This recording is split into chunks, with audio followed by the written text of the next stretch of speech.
This was special for you. This expression made for you. Yes. Are you sure it fits me? You can try.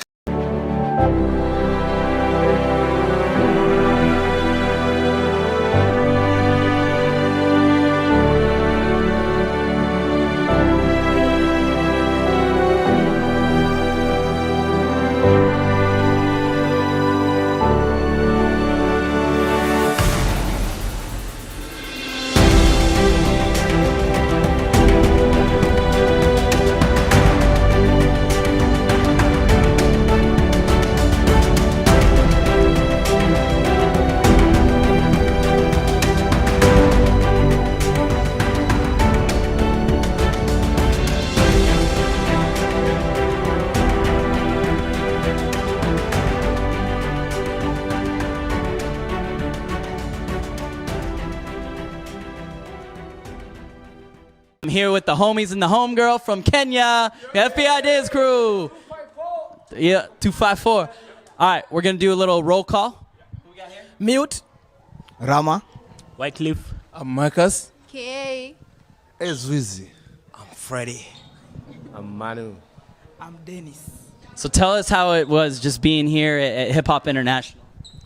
I'm saying being at Hip Hop International is a dream come true for us. We used to watch this on television and on YouTube when we were starting out to dance, and it was just different. We really wanted to dance hip hop because we all have our original style, which is dancehall and other African styles, which we love dancing to. But hip hop is a newfound love, and we love hip hop and we love HHI, and being here means a lot to us. We've done practically everything to be here, and now we are here. This moment matters a lot to us. Every greatness starts from scratch. Every dream starts with a single brave step. The winners of Sakata Season 2. The first dance team from East Africa to win an international dance competition in France. The first team from East Africa to ever represent Africa more than 2 times at the Hip Hop International Dance Battle in the United States of America, consistently for 3 years. Today, I bring you the story of our unsung heroes, the story of our unappreciated legends. This is the story of a team that has single-handedly put the Kenyan flag not only in the map of Africa, but also in international limelight. This is the story of the FBI dance crew from Kenya.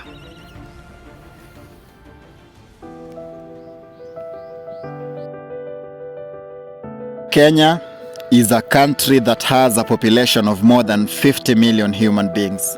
My name is Samuel Onyango Mbogo. I am a dance choreographer, but on social media platforms I'm known as Womb Sam. My country is mostly known internationally for the marathon, especially during the major long distance races. It always feels great to watch our athletes raise the flag of our beautiful nation internationally in other continents. I've spent my whole life in East Africa, and as I grew up, the only time I saw our flag being raised internationally was only during the Olympics and in international marathon events. For several decades, our country has dominated the marathons, but on the other side, our dance industry has constantly faded away from international limelight. Kenya is a country that has millions and millions of dancers, but our dance industry continues to fade away because most dance competitions in this country no longer hold mentorship programs for upcoming dancers. And instead of nurturing the new generation of dancers, we have turned into a nation where every dancer wants to become a choreographer, and every choreographer wants to own his own or her own dance academy. The selfish attitude among Kenyan dance choreographers has killed the dance industry in East Africa. And that is why today I would like to bring back the fresh air by going back to the roots of greatness and by appreciating the real legends of our country. Today, I'd like to remind the new generation of dancers about the legends who built the foundation that most dancers enjoy today. In a span of nearly 20 to 30 years, the Kenyan dance industry was always invisible. No one recognized dancers in major platforms.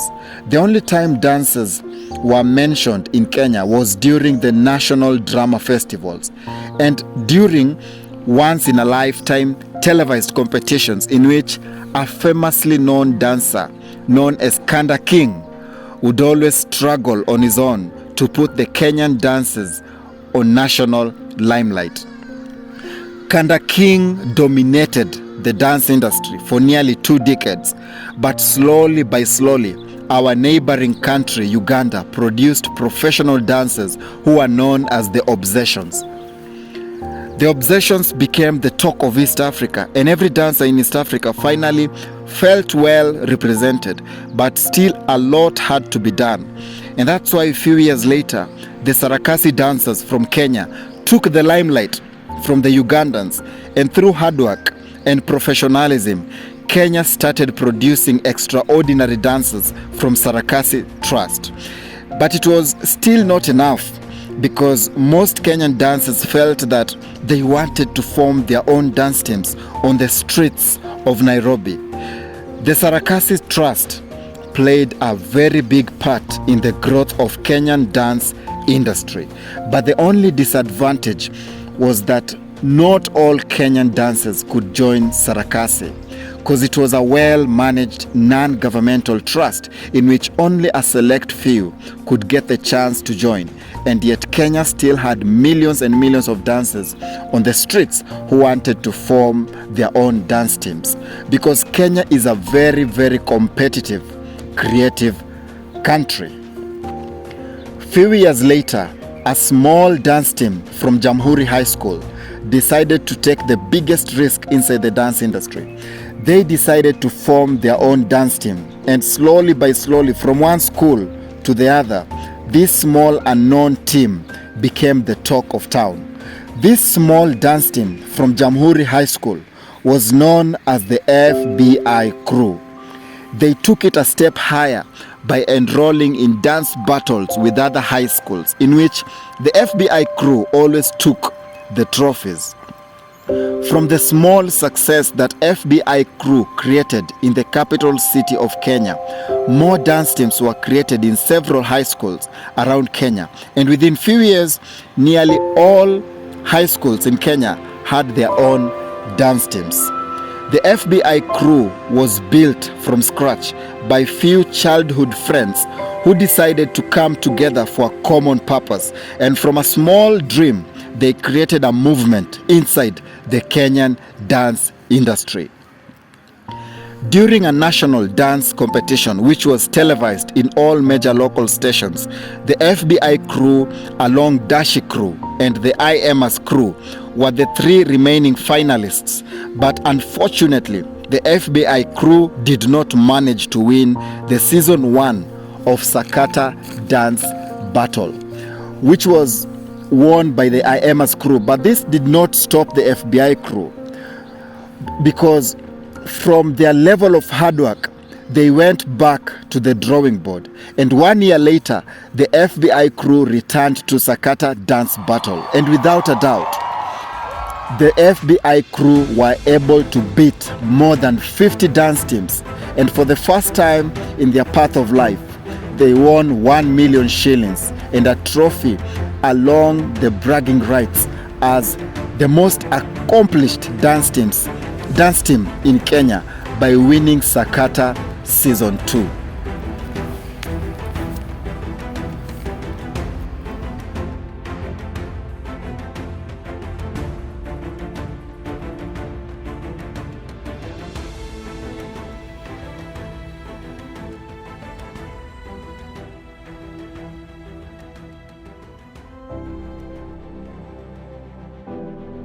When the FBI crew won the trophy in Sakata Season 2, everybody thought that the FBI crew would just sit down and enjoy. because that was the biggest achievement for any dance team in East Africa. But the FBI crew had bigger dreams than just winning a local dance competition. They wanted to dare the impossible. They wanted to put the Kenyan flag on the map of Africa. I remember very well, during Sakata Season 2, the FBI crew had to face some of the strongest dance teams in East Africa for them to win that trophy, because winning Sakata Mashariki was never easy at all. In Sakata Season 2, the FBI crew had to face the Black Blingers, they had to face the DSI crew, they had to face the Titans All-Stars, they had to face the Tsunami crew from Mombasa. They also had to face the legendary Wapi Wapi crew. But in all these tough challenges, with all the worthy opponents, the FBI crew still managed to lift the trophy. And from that victory, they stamped their biggest grip and authority inside the dance industry in East Africa forever. Winning Sakata Season 2 was one of the biggest achievements in their path of life. But from that day onwards, the FBI crew was unstoppable. As other Kenyan dance teams continued facing each other in local dance battles, the FBI crew decided that it was time to go international. So they posted online for everyone in East Africa to support them by voting for them as they participated in an international audition in France. But most people doubted their dreams because no one had ever dared to dream that big inside the dance industry in East Africa. So when the FBI crew posted that they were involved in a competition internationally, it was a big shock to the nation, and most people laughed it off. But this did not stop the FBI crew from daring the impossible. Few days later, everyone in East Africa was amazed as they watched the FBI crew at the airport traveling to France. Most people had not taken them serious because it was the first time a Kenyan dance team was going to battle with other dance teams outside Africa, specifically in France. And to the amazement of everyone, the FBI crew, for the first time in the history of East Africa, became the first ever team to win the trophy in France. This statement by the FBI crew was historic. From a small dance team in Jamhuri High School to France. And the fact that they won the trophy, it changed the dance industry forever from this side of Africa. This was not just a victory for the FBI crew, but it was a victory for every dancer in East Africa. Whether you are a dancer in the capital city of Kenya here in Nairobi, or whether you are just a dancer in another village in Kakamega County, in Butere, the victory by the FBI crew gave everyone hope inside the dance industry. One thing I've always respected about the FBI crew is their ability to keep moving forward even in the face of victory. This team never settles. Even when they win, they keep pushing forward in the face of victory. I noticed that character in them when they won Sakata Season 2. They never settled for the victory. Neither did they allow the victory in Sakata Season 2 to slow them down, but they dared towards bigger dreams. And that's why they found themselves in France. In fact, after winning that important dance battle in France, they did not settle for the victory, but they decided to dream even bigger.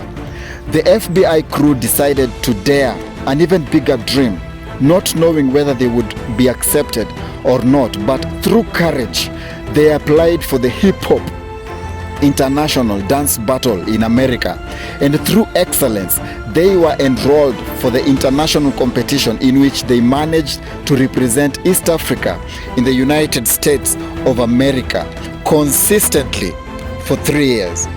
By this time, the FBI crew had already built built one of the strongest brands inside the dance industry in East Africa and internationally. So they decided to mentor a new generation of dancers by inventing a local dance competition known as the Mzuka Dance Battle. The Mzuka Dance Battle was a platform created to empower and to inspire thousands and thousands of dancers in East Africa. Today, I salute the FBI crew for a job well done, and I salute them for the level of investment that they have made inside East Africa, especially in our dance industry. I believe that the courage of the FBI crew has given hope to thousands of dancers in Africa, specifically in East Africa, because a small team from Jamhuri High School dared to dream an impossible dream. And through extraordinary hard work, these amazing small steps of faith made this team a legendary team. And their extraordinary achievement has given birth to countless legends. Ezra, Freddy, Rama, Mute, Manu, Marcus, B-Boy Dennis, and my biggest salute also goes to the only female dancer who stood with the FBI crew consistently since the day this wonderful and amazing team was invented through all the hard work up to date. And her name is Moesha K.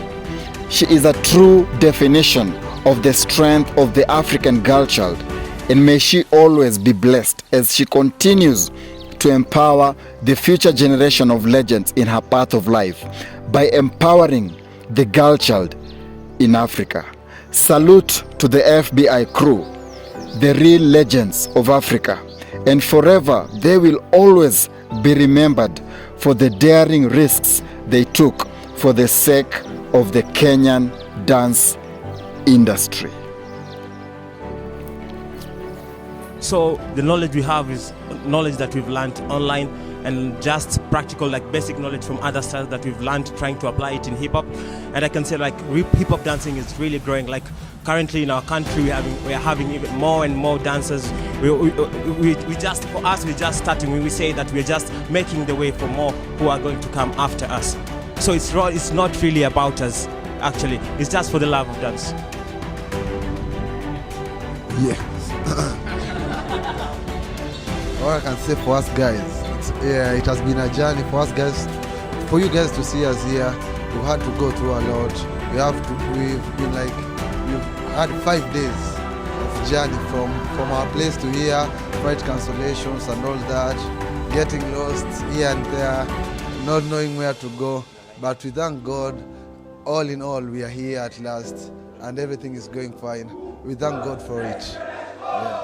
Yeah, I just want to say from the bottom of my heart, so for those of you that have seen Step by Step on Facebook, maybe you'll see this interview later.